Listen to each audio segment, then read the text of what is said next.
All right, so I want to talk to you guys a little bit about the properties of logarithms. So you've understood sort of what logarithms look like, what they mean. Now we want to talk about sort of the way that they behave.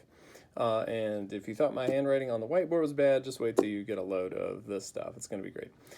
So let's just jump right into it, okay? So one of the properties of logarithms is if I have the log of a product. So if I have like log of a times b, right? That's how I read that, a times b. So I have a log of two things being multiplied, okay? We can write that in an equivalent way. We're not going to write log of a times log of b because we're talking about exponents. Remember, logarithms are exponents.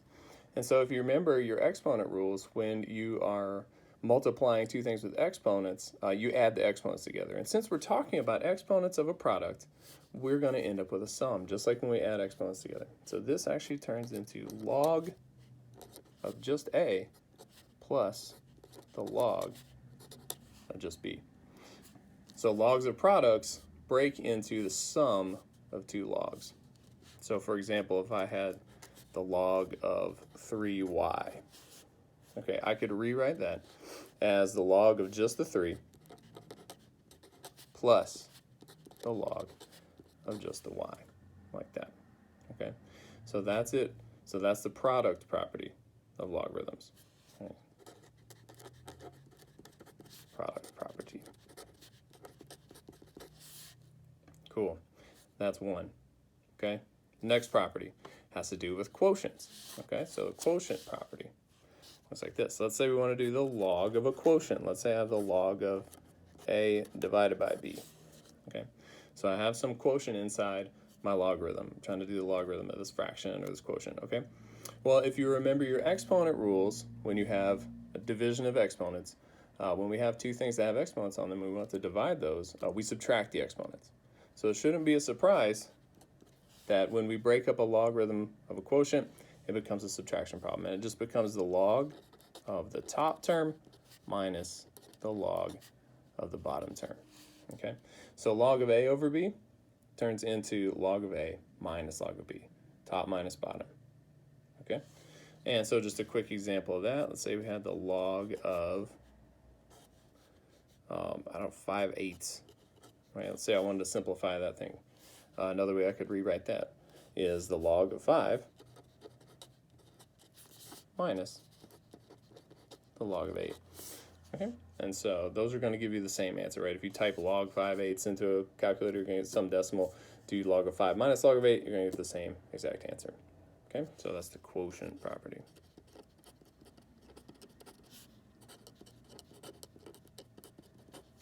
Quotient property. Okay, so we got a product property that says the log of a product can break into a sum of individual logs, the logs of the factors.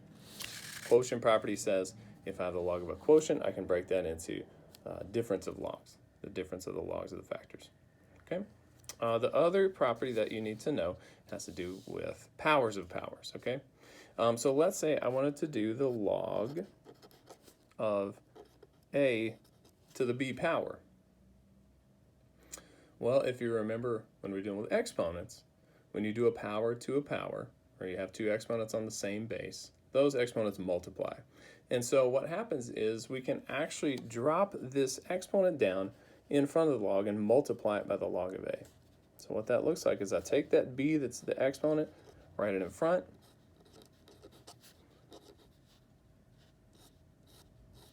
and then it becomes b times log a. Nice crisscross parentheses there, that looks good.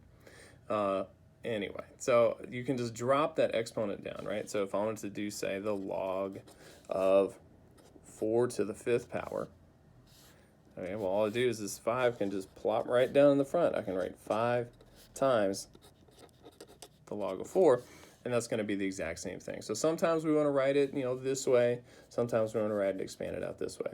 Okay, so it's helpful in different situations. So we want to be able to convert between those two. This one's especially important for when we get into solving for exponents like this. We're going to be able to get a variable out of an exponent by dropping it down, right? So for example, say I wanted to simplify the log of 4 to the x, right? So when you're solving for an x up here, I can't solve for it while it's an exponent. But this property is really nice because it means I can just plop that x down right in front of the logarithm like this. So I could rewrite that as x log 4, and then I could work with this and figure out what x is. Now that's not an exponent anymore. So that's why this, I guess we'll call it the power property,